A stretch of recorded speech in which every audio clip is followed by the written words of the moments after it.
नमस्कार, स्वागत है आप सभी का द न्यूज़ नाउ में। मैं ही अनेजा आपके साथ। आज आपकी मुलाकात करवाने वाले हैं मेहरुख बाली से, जो कि एक आर्टिस्ट तो हैं पर उसके अलावा एक एंटरप्रेन्योर भी हैं और हमारी इन्वायरमेंट के लिए भी कंट्रीब्यूट कर रही हैं वेस्ट मैनेजमेंट करके। अब किस तरीके से इन्होंने आर्ट को और वेस्ट मैनेजमेंट को मिलाया है, और पूरे जम्मू कश्मीर में आप देखें तो इनके बहुत ज़्यादा ब्यूटीफुल आर्ट पीसेस भी आपको अलग अलग जगहों पर देखने को मिलेंगे। इनकी जर्नी जानने की कोशिश करेंगे और टिप्स भी लेंगे आर्ट के बारे में। तो सबसे पहले तो मेहरुख, स्वागत है आपका द न्यूज़ नाउ में। Thank you. आपकी स्टोरी के बारे में जानना चाहूँगी। पहले कैसे स्टार्ट हुआ, कैसे आपने सोचा कि आर्ट और वेस्ट मैनेजमेंट को मिक्स करके किस तरीके से प्रेजेंट किया जाए कि वो सुंदर भी लगे और जो वेस्ट है वो भी सही तरीके से मैनेज हो जाए। कैसे आपने स्टार्ट किया, क्या आपकी जर्नी रही? एक्चुअली मेरा ये जो प्रोफेशन है ये 2017 में एज अ प्रोफेशन मैंने इसको बनाया। ये मेरी हॉबी थी। मैं बचपन से ही आर्ट में बहुत इंटरेस्टेड हूँ।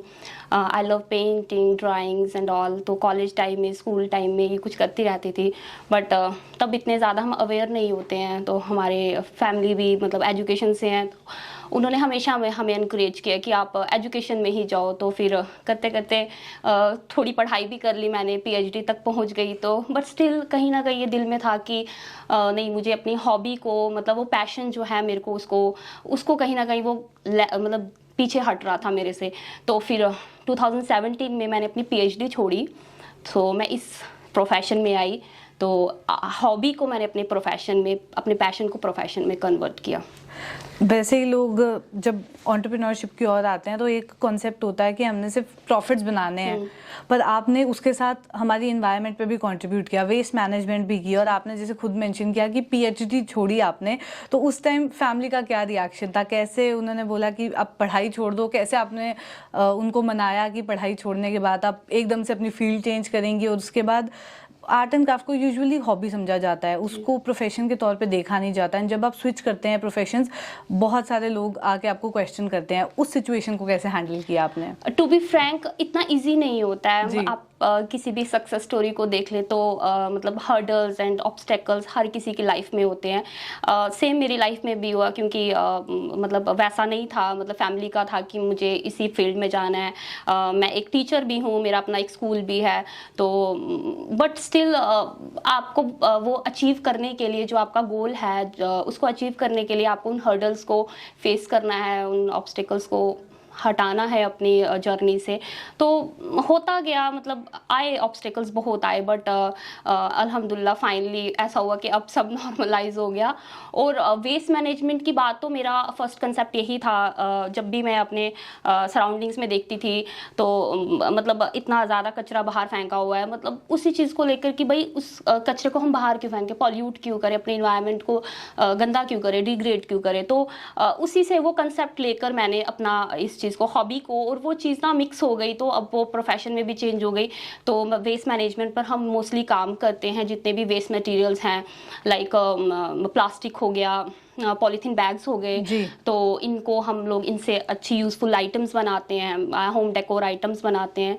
तो बस ऐसे ही मेरी स्टार्ट हुई है जर्नी, यहाँ से यहाँ तक। आपकी जर्नी में और भी बहुत सारी महिलाएं इन्वॉल्व हैं, उनको भी आप सपोर्ट करती हैं। बिल्कुल। उनके बारे में भी थोड़ा बताएं कि किस तरीके से आपने हर तरफ से कंट्रीब्यूट करने का सोचा। नेचर के लिए तो किया, बट जो महिलाएं हैं उनके लिए भी। जी बिल्कुल। मेरे साथ बहुत सारी लड़कियां मेरे साथ जुड़ी हुई हैं, काम करते हैं। हम लोग एक साथ मिलकर सीखते हैं, सिखाते हैं।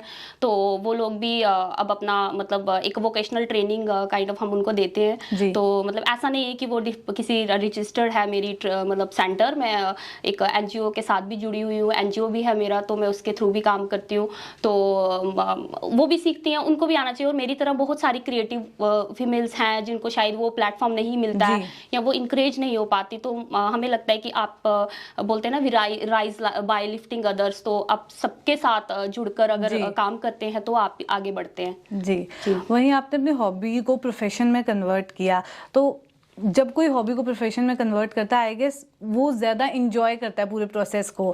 आप अर्न तो करते हैं पर आप अपनी लाइफ को भी साथ में इंजॉय करते हैं। तो आपको क्या लगता है, आपने जैसे बॉटनी छोड़ी, तो अगर आप बॉटनी में शायद प्रोफेसर होते आज या पीएचडी कर ली होती तो उसको ज्यादा एंजॉय करते हैं या ये लाइफ ज्यादा एंजॉय करते हैं? देखिए वही है ना कि मतलब हर कोई अपने एक इंटरेस्ट के साथ पैदा होता है, मतलब आपके में जो इनबॉर्न क्वालिटी है, लाइक जैसे मैं पेंटिंग्स करती हूँ, मेरी पेंटिंग्स मोस्टली रियलिस्टिक होती हैं, कंटेम्प्रेरी होती है, वैसा नहीं कि मैंने कहीं से सीखा है, मैंने कहीं से नहीं सीखा है, ये सब प्रैक्टिस से हुआ है। तो वो जब जो भी आप में इनबाउंड क्वालिटी होती है, हम मेरी तरह और भी बहुत सारे लोग हैं, जब वो देखते हैं कि भाई हम गलत जगह जा रहे हैं, मतलब वो चीज़ हमारे लिए नहीं बनाई गई है, तो आप उसमें ना बहुत सफोकेटेड फील करते हो। तो वैसा ही सफोकेशन मुझे हो रहा था कि भाई हाँ ठीक है, मुझे पैसा मिल जाएगा अगर मैं किसी कॉलेज में आ जाती हूँ या कहीं भी, बट वो सेटिस्फैक्शन नहीं हो रही थी। तो ऐसा नहीं है कि इनिशियल, मैं सबसे यही कहूँगी कि इनिशियल ऐसा नहीं है कि आपको आपकी सक्सेस स्टेज में, आपकी इस जर्नी में आपको पैसा इनिशियल ही मिल जाए। आपको वेट करना पड़ता है, स्ट्रगल करना पड़ता है। तो जब आप स्ट्रगल करते हैं, आपका काम दिखता है लोगों में, तो फिर ऑब्वियस है पैसा भी ऑटोमेटिकली आ जाता है। तो पैसा ज़रूरी नहीं कि हर कोई पैसे के लिए ही काम करता है। तो अपना नाम और अपनी हॉबी जो भी है उसके लिए हर किसी का अपना अलग ही रहता है। तो जी, आप जेके हैंडीक्राफ्ट के साथ भी एसोसिएटेड हैं, टेक्सटाइल इंडस्ट्री के साथ एसोसिएटेड है। हाल ही में आपको एसोचैम की ओर से रिकॉग्निशन भी मिली, उन्होंने आपको अवार्ड भी दिया। तो जब इतनी सारी रिकॉग्निशन मिलने लगती है तो कैसे, क्या फील होता है और क्या ये आपको और मोटिवेट करता है कि आप और आगे फर्दर जो काम करें उसमें और बढ़िया करें और महिलाओं को अपने साथ लाएं और भी कुछ इनोवेशन करें?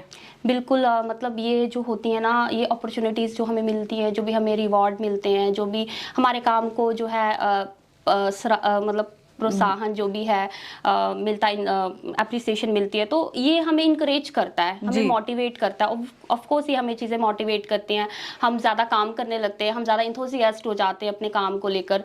तो ये होना भी चाहिए हर किसी के साथ, मतलब जो भी काम करता है, जो भी स्ट्रगल करता है, तो उसको अप्रिसिएशन मिलना भी चाहिए। तो ये इंकरेज ही करता है हमें।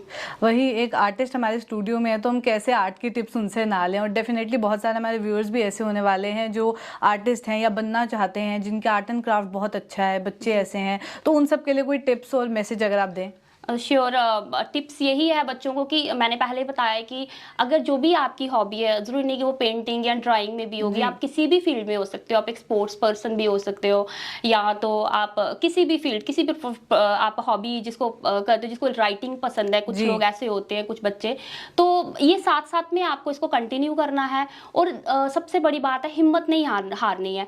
हाँ, आपको कुछ ड्रैगिंग फोर्स मिलेंगी कि आप ये नहीं कर सकते हो, भाई तुम्हारे उतना पोटेंशियल नहीं है, तुमसे तो बेहतर हैं, तो ऐसा करके आपको सुनने को मिलेगा। ऑफ कोर्स ये मुझे भी सुनने को मिला है और अभी भी सुनने को मिलता है। तो वो चीज़ें आपको, मतलब आपको वो चीज़ें रोकनी नहीं, वो चीज़ें रुकनी नहीं चाहिए। वो बोलते रहते हैं, क्रिटिक्स हर जगह होते हैं, तो क्रिटिक्स आपको स्टेपिंग स्टोन्स की तरह समझना है कि आपकी सक्सेस में वो स्टेपिंग स्टोन है, आप उन्हीं को मोटिवेशन बनाएं अपना और आगे बढ़े। तो यही मेरा वो बच्चों से एक हाँ, मेरा मैसेज बच्चों के लिए कि कभी भी हिम्मत नहीं हारनी है, दुखी नहीं होना है और अपने आप को डिमोटिवेट नहीं करना, हमेशा मोटिवेट रखना है। बहुत बहुत शुक्रिया हमारे साथ ज्वाइन करने के लिए। Thank you so much. तो ये थी मेहरुख बाली हमारे साथ। ऐसे और कॉन्वर्सेशंस लेके आपसे फिर मुलाकात करेंगे। फिलहाल के लिए दीजिए इजाज़त, नमस्कार।